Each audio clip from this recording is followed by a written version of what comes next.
Excellent. Okay, we're up and running. Oh no. Tracy, thank you for taking the time to work with me and talk with me with my students. Let's start here. How did you get started doing nails? What's your story? Okay, my story is I was 19 and I just finished high school and did not know what I wanted to do. My cousin at the time was a hairdresser, and she suggested that I go to beauty college, and I went to beauty college and I fell in love with doing nails. And then I worked in a salon after I got my license for roughly 18 years. And then after that, I was kind of getting a little bored at what I was doing, but I still wanted to stay in the industry. So I took those clients to a house call business. Mm-hmm. And then during that period, I was introduced to the industry in terms of agency industry, and was able to find an agency to represent me as an artist, and that's where I'm at now. Okay. When you were in a salon, and was it salon structure at that point in time? Was it booth rent or commission? It was a commission and rent, depending on what salon I went to. Mm-hmm. The first two salons I went to was rent, mm-hmm. And then the third salon was commission, and then the last two, it went back and forth. It was like rent, commission, rent, commission. Mm-hmm. So the last salon that I worked at was commission. Okay. Mm-hmm. From a nail structure, what do you feel? What are the pros and cons of rent versus commission? Well, the commission's great in the beginning because you don't have a clientele, mm-hmm. and you can't afford to pay rent. So it's great that you are on commission because you can sit there and they're going to pay you when you do clients. Mm-hmm. But as you get busier, as you book when you build your clientele, then it's better to rent because you'll make more money. Because I know when you're talking booth rent, I know from a hair standpoint, you have to purchase all your products, mm-hmm. all that good stuff. How expensive is it to get yourself established? I guess amped up when it comes to product in a commission environment. I know in booth rent they have everything there, so it's mm-hmm. fine. But if you want to start doing commission, how much money would you have to say you'd have to spend on product to get yourself ready to be? I would probably say, if I was renting, I'd have to have my own product. Right. So I would probably say to start, you're looking at probably, it could be maybe $500 to $1,000 to start. If you come straight from beauty college, I would say. And that's with polishes and scrubs and all the stuff you need to be able to service your clients. Yeah, like your pedicure bowl and mm-hmm. your polish and your. It's cheaper to for nail product versus hair product. Gotcha. So that's why some owners like to do commission, because they feel like they just do bare bone, in terms of product. When it came to working in a salon, were you able to kind of develop your clientele from the people that were there getting their hair services, or did you have to do a lot of hustle work on your own? I didn't do any hustle work on my own. It just kind of came. I was very active in the salon, mm-hmm. and I approached all the customers, mm-hmm. and I was very, very close with the hairstylist. It's very important that you have rapport with your artists that work with you in the mm-hmm. hair salon, that they like you so they can refer you, mm-hmm. And they will feed you clients. It's like you feed them clients and they feed you clients. That's part of it's kind of the etiquette of working at a salon. Okay. Now you ended up going into the industry. Is that something you made a conscious decision to do, or is that something your clients, one or two clients that were in the industry, kind of took you in that direction? How did you end up making that move? Well, I was at a salon at the time, and the lady that I was working for and paying rent to, ironically, the salon was called On Set, and at the time she was working movies. She was in the union, and she only did extensions for celebrities, and so a lot of celebrities would come in and she exposed me to the celebrity world. And she took me to New York with her to do Kirsten Dunst, and that was my first experience to work on Spider-Man on the movie. And I just kind of was intrigued. I was like, wow, this is so different. Than I could be outside of the salon, and I can actually, I really enjoyed it, and I was able to meet people. So that's how I started, and then it just kind of like escalated. It's like sometimes it's always like word of mouth or someone exposing you to something, and then I just fell in love with it. I didn't really actively was looking for that at all. I didn't even know that was even available out there. I thought I was going to be a salon manicurist for my whole career. So when I realized that I could do it, and how lucrative it was, then that's when I was like, whoa, I can work less hours and make this kind of money. Oh, okay. When it comes to the clients and celebrities, how different is a celebrity, and you've probably seen this on both sides, so it's kind of a dual question. How different is your relationship as a nail tech with a celebrity as opposed to the relationship you've seen with a hairstylist to a celebrity? Are they a little easier on you? Is it less demanding because your work is kind of no? Defined? No, they have a. I feel like makeup and hairdressers have a closer relationship with the celebrity because they're if a celebrity is working all the time, that makeup artist and the hairstylist is doing their hair and makeup every day. Every day or every other day, so they travel with those celebrities. Manicurists generally don't travel with celebrities. They usually do the nails, and then we'll see them next week, or they'll see them in 2 weeks. So it's a different, and plus we only see them for 30 minutes or an hour at a time, and when we see them, they're usually with a hair and makeup, so we don't have that one-on-one time when like the hair and makeup people do. Gotcha. You know? Is it advantageous? Do you have teams of hairstylists and makeup people that you work with, to say, this one hair guy says, okay, hey, let's call Tracy to get her to do the nails, or is that something that doesn't exist? It does exist. Okay. That's a good question. It does exist. The industry is very small, and when you start to work it, you always, like, now it's been almost 5 years that I'm constantly like full-time working the industry. I can go on set and I'll at least know 1 or 2 people on set, but the agent will put you out on a job, and if you land it, like if they want you back, then they just keep on requesting you back, and they form a team because they're looking for what the client is looking for, or the celebrity is looking for, is that team, the hair, makeup, and nails, that they can work well together all at one time. Gotcha. You only have like an hour to do everything, or 2 hours to do everything, and if one doesn't mesh, you won't be asked back. Gotcha. And that works through the agencies. So when you decided to make the agency move, what was the criteria then for the agencies? I mean, did you need to show them a book of your work, just come in and do a demo? How did that work? Well, you have to have a portfolio, Okay. for sure. But a lot had to do with, I think, for me personally, is that of my age, of how my wisdom of having 20 years already behind me. If I would have been 21 or 22, just coming out of beauty college, I would have to do more prove myself type of deal. Like I would have to maybe work a little harder. But they kind of, since they knew my background and I was in a salon, I've been working with the public and working with clients and had a feel for it, they kind of like threw me out there. But in the meantime, when they threw me out there, they were building my portfolio for me.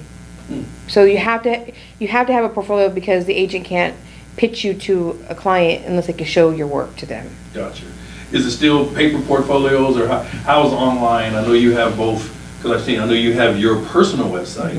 Then I know you have a page on your agency website. How much of your personal website comes into play now for you getting work, repeating work, for going out and showing people who you are and what you do? Well, now that I have an agent, a lot of times artists think that a personal website is obsolete, that they don't really need it. But I feel like it's just my security, just in case something dramatic or tragic happens where I'm not with the agency anymore, and then they just delete my book, and now I have my own book, and if I have to go fend for myself type of deal, like go look for work, I at least have my own website. And then on the other side is that I use my website for if I'm out networking with people or talking to people, and I want to get more personal house calls. I can say, oh, here's my website. I wouldn't necessarily take them to my agency website because then they have to book through my agency. Gotcha. So they can just book through me. So that's when I use it then. Okay, gotcha.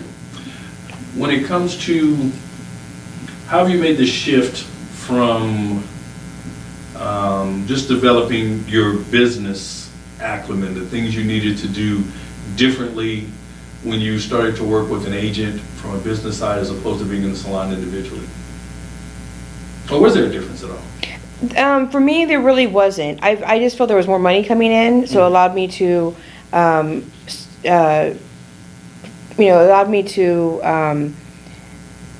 to save and to prepare, for the future. It allowed me to do things that I haven't been able to do. But it wasn't like a huge, oh, that's not true. I would say that, I think when I really felt it was when I left the salon, when I wasn't paying for product, and I was paying for product then, I was paying rent, and then when I started with the agency, all the product is endorsed. So I was not paying rent, and I wasn't paying any I wasn't paying for product. It was all profit. It was all profit, and so I just had everything in my car, and I was just me. Gotcha. So that's when I started feeling it. So I don't know if I answered the question. No, that's fine. And you have a cosmetology license, right? So you're not. No, I have a manicuring license. You got a manicuring Yes. license. Okay. You think there's a difference? I mean, do you, from a licensing standpoint, cosmetology license, manicuring license, as long as you can do the work, you're good to go? You're right. I mean, I have a couple of friends that I have more. I think I have like 4 friends that actually have their cosmetology license that are doing just what I'm doing, and they only do nails. And they never started doing hair. They just came out of beauty college as a cosmetology license holder and just started doing nails, and they've always done nails, and they love it, and they're highly successful. Gotcha. Is there a lot of training? I know when we're teaching the students the nail portion of it, we kind of focus on doing just the general acrylic, the odorless acrylic. Is there a lot of variety in the nail business as far as product and technique and those kind of things?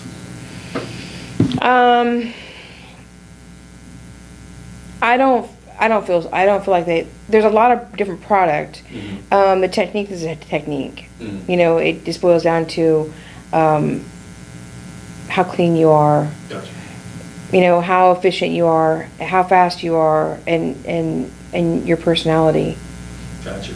So there's really nothing the schools could do any better as far as getting them prepared. As long as they get their license and can basically go through knowing how to do a solid form or acrylics, do the attachment, they're good to go. Yeah. Okay. Yes.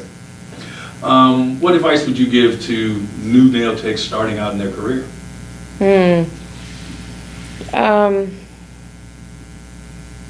Well, I would say to make sure that you have a passion for it. That's my key. I would say to have passion, because I've been doing nails for 25 years. It's all I've ever have done. And I love it just as much as I loved it when I first did it when I was 19 years old. So I think any young student that is in school now, I would tell them that just to make sure that you are completely passionate, you're hungry for it, because it is a struggle. Like you have to pay your dues and you have to be diligent like anything else. But if you're passionate, then success will come to you. Got you. I got a question for you. This is the one I always get from students.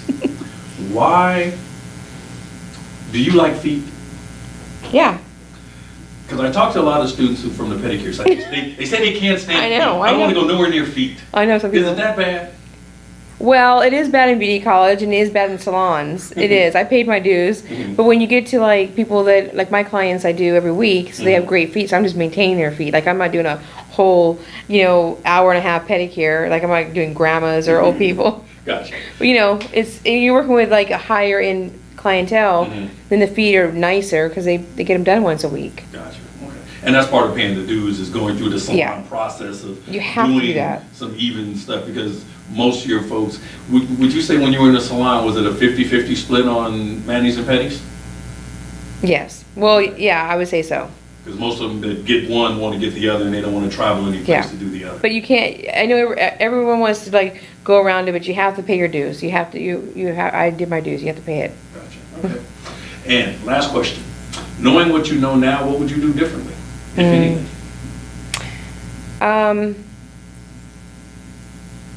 I don't think I would do anything differently. I just wish I would have had somebody like me tell me what I'm telling you at 21 years old or 19. Then I probably wouldn't have been in the salon. I probably would have assisted a top nail tech or nail artist, and I would have shadowed that person for years, and I would have paid my dues that way, and I would have been able to get into the industry that way early on in my 20s. But again, I feel like everything happens for a reason, and the time that I entered the industry is when it was supposed to happen. Gotcha. Well, now that being said, got a question for you. Is that something that is easily, how would one go about if they wanted to pursue the nail business, shadowing and going through that? Do they contact the agency? Do they look for the nail tech? How do you find someone to shadow or to mentor you from an industry standpoint if you want to get into the nail side? You do have, I would say it's like word of mouth. Like you have to. I would think that if a student feels that way, then they would probably tell their teacher or tell their, the teacher at school, and then the teacher would probably know somebody in the industry, and then they would contact that manicurist to say, oh, can you, because my student can shadow you, can I connect with you? Or they can contact agencies. They can look online and contact. There's probably 10 or 15 agencies in LA, and they can contact them, and then they can ask, like, is there anyone that are able to shadow, and just telling them what they want to do, and there's a huge possibility that they would allow it. The shadowing from a financial standpoint, does shadowing pay, when you're talking about paying your dues, is shadowing something you kind of do for free or for less money? And I guess I'm trying to say, would it benefit me to say go into the salon for 3 or 4 years, 5 years, get some experience, make some money, and then go to shadow or go to the agency because now I'm ready and I've got the skill set? Or do I go right out of school and shadow and learn and not make as much money until I can step away from that person? Yeah, I think shadowing doesn't pay. I mean, when you assist some people, they do have a budget for it. I think it all depends on your personal situation. Like if you have someone that can support you financially, or if you have to pay your bills while you're in school, or have to pay your bills while after you have your license, you might have to pick up a second job. Like when I came out of beauty college, I bagged groceries. I mean, I didn't have any money. I was working in a salon trying to build a clientele, and then I had to go do a normal job. I mean, I had to do what you have to do because you have to build that clientele. Gotcha. So I think that's kind of a personal thing. I think it just depends on your situation in your personal life. If you have Gotcha. A trust baby, or parents helping you. Gotcha. All right, great. Well, thank you. I appreciate you taking the time. And I think this will be great for those folks that are looking to do some stuff on the nail side. Thank you.